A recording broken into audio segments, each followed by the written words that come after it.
Things just keep picking up for the San Antonio Spurs, as with the Spurs' reported interest in Trey Murphy having fans postulating all kinds of trades, one recent writer solves one problem and solves a second one in the same trade with the San Antonio Spurs. But there is a pretty big caveat to this trade. We have to dive into a Devin Vassell for Trey Murphy trade and how that would impact the Spurs, but not just that. We have some very interesting quotes regarding Victor Wembanyama and exactly what he has been up to as of late, and it is extremely good news for San Antonio Spurs fans. We got to dive into all that on this episode of Spurs Digest, and we'll start there with Wemby. And if you guys remember, Kevin Garnett, we saw Wemby and Kevin Garnett talking to each other, and there's been a lot of talk about Garnett helping Wemby out with his game, whether it's intensity defensively or whatever. But there was a quote circulating, and this is from, I believe, I don't remember when this was exactly from, but I saw this on Twitter, and it said, look, what Kevin Garnett said to Wemby was, look, spend a summer in LA, bro. Go up to UCLA, because you know what's up there?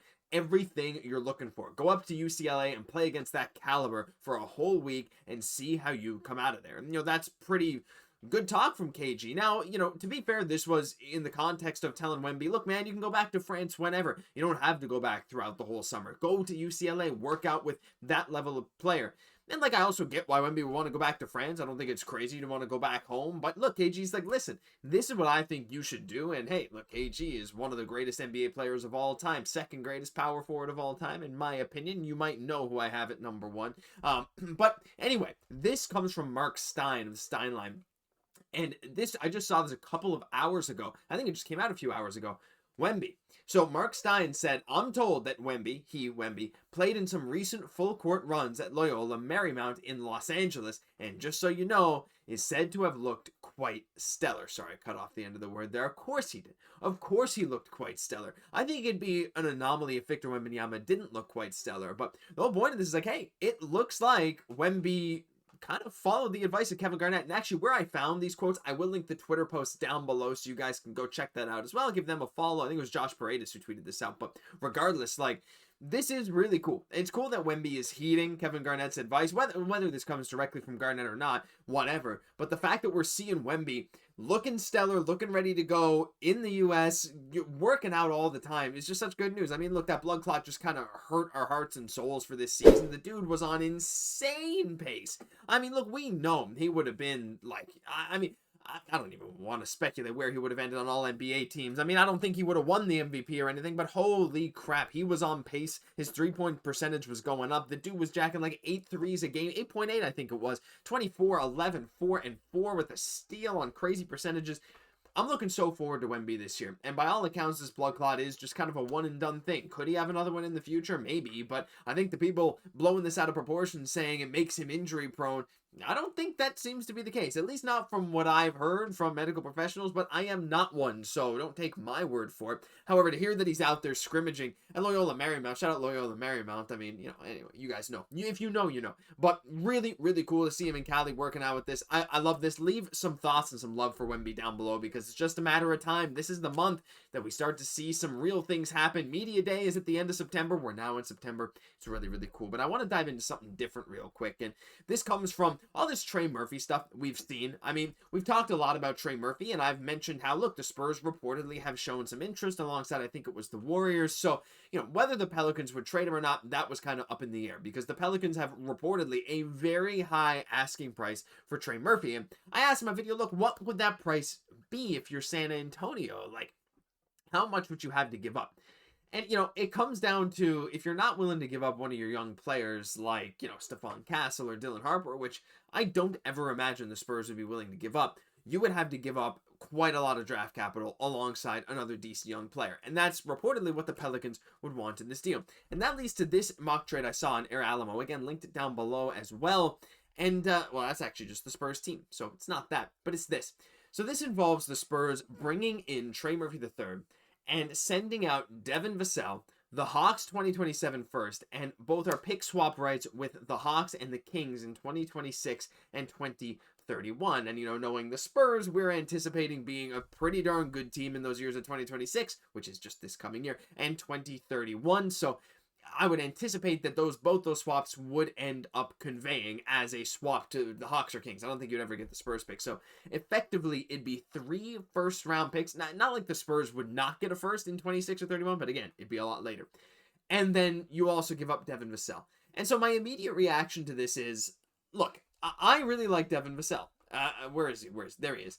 So that's not my immediate reaction. I like Devin Vassell anyway. My immediate reaction is, does this actually improve the San Antonio Spurs? Because, Brian did a video the other day, Matt Bonner, talking about how Devin Vassell is the X factor for the Spurs team. And I mean, I tend to agree in a lot of ways. I think Devin Vassell is underrated defensively. I have stood by that throughout every video. The problem is, again, like I do always say, though, like, we got to actually see him be consistent with that defense, and it just hasn't really happened in the NBA, but I think it could. I think it could very soon. And again, this past year was marred by injuries, and he said he wasn't healthy, so I feel like I say that point every single video. But Vassell could legit be a 20-point per game scorer. The problem is, if you trade him right now, you're selling him kind of at his lowest value, right? $27 million, and with the rising cap, that is really not that bad. But the thing is, Trey Murphy brings a lot to the table that Devin Vassell brings, and even some more. Trey Murphy is coming off a 21-point per game season with lows in field goal and three-point percentage compared to the 2 or 3 seasons beforehand. The dude had seasons like up near 40% from three. Like, he can knock the three ball down.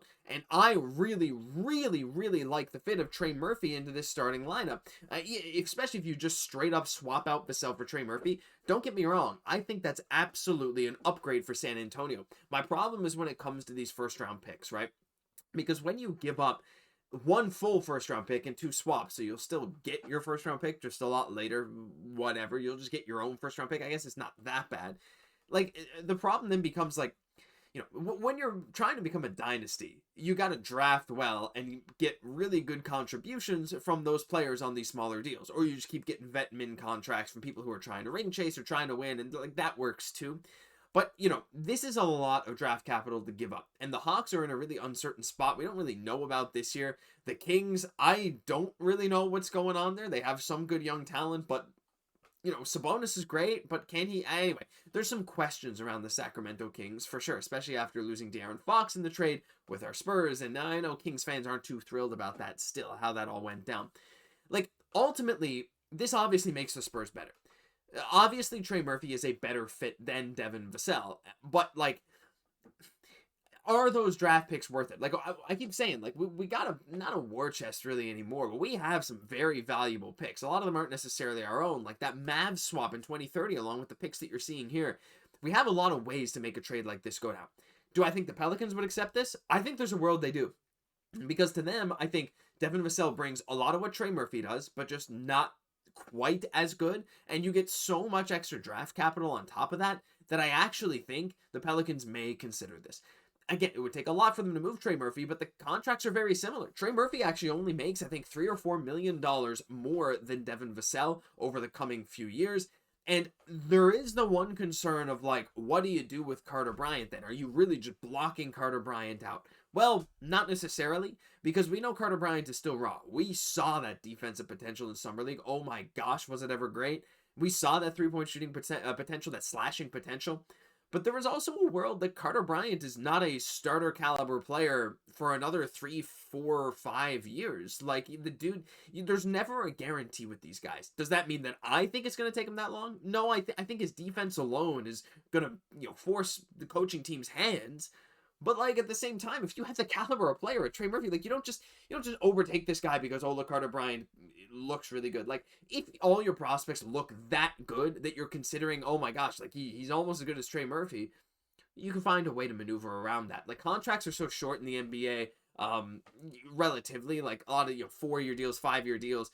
Like, you can maneuver it, and there's a lot of teams always looking to offload money, bring in money, so I would actually not really be concerned for that. So ultimately, I actually think that this is something the Pelicans would do. My problem is I don't see the Spurs actually forking up that kind of draft capital just to get I don't want to say marginal improvement over Devin Vassell, but a pretty notable improvement over Devin Vassell in terms of fit, but you're giving up a lot of draft capital. But that's what it takes to be a winning team. I still don't think there's any rush. I would personally much prefer just see how Devin Vassell fares this season, coming into a year fully healthy, a full offseason of training. That matters a lot. Trying to start a season in any pro sport midway through without getting a full summer, full training camp of all prep, and then you go, there have been studies done of like players who do that versus start halfway through because they had an injury that they were rehabbing from. Those guys take way longer to get going. Like statistically, it's crazy. And so I actually expect a huge jump in Devin Vassell's numbers this year. Huge doesn't mean the 25 points per game, but I would anticipate his field goal percentage, 3-point percentage, and points per game to jump a little bit, even with the addition of Fox and Castle taking his leap. But I'd love to hear your thoughts. Like, if Trey Murphy is possible, I would love the idea. I just think it's a steep price to pay, and I'm not convinced the Spurs would do it. But maybe you agree, maybe you disagree. I'd love to hear your thoughts on it down below, because that'll do it for this episode of Spurs Digest. If you enjoyed, leave a like, comment, subscribe to the channel. Thank you for tuning in every single day, all off season long. I've been your host, Josh Gosse, and I'll catch you all in the next one.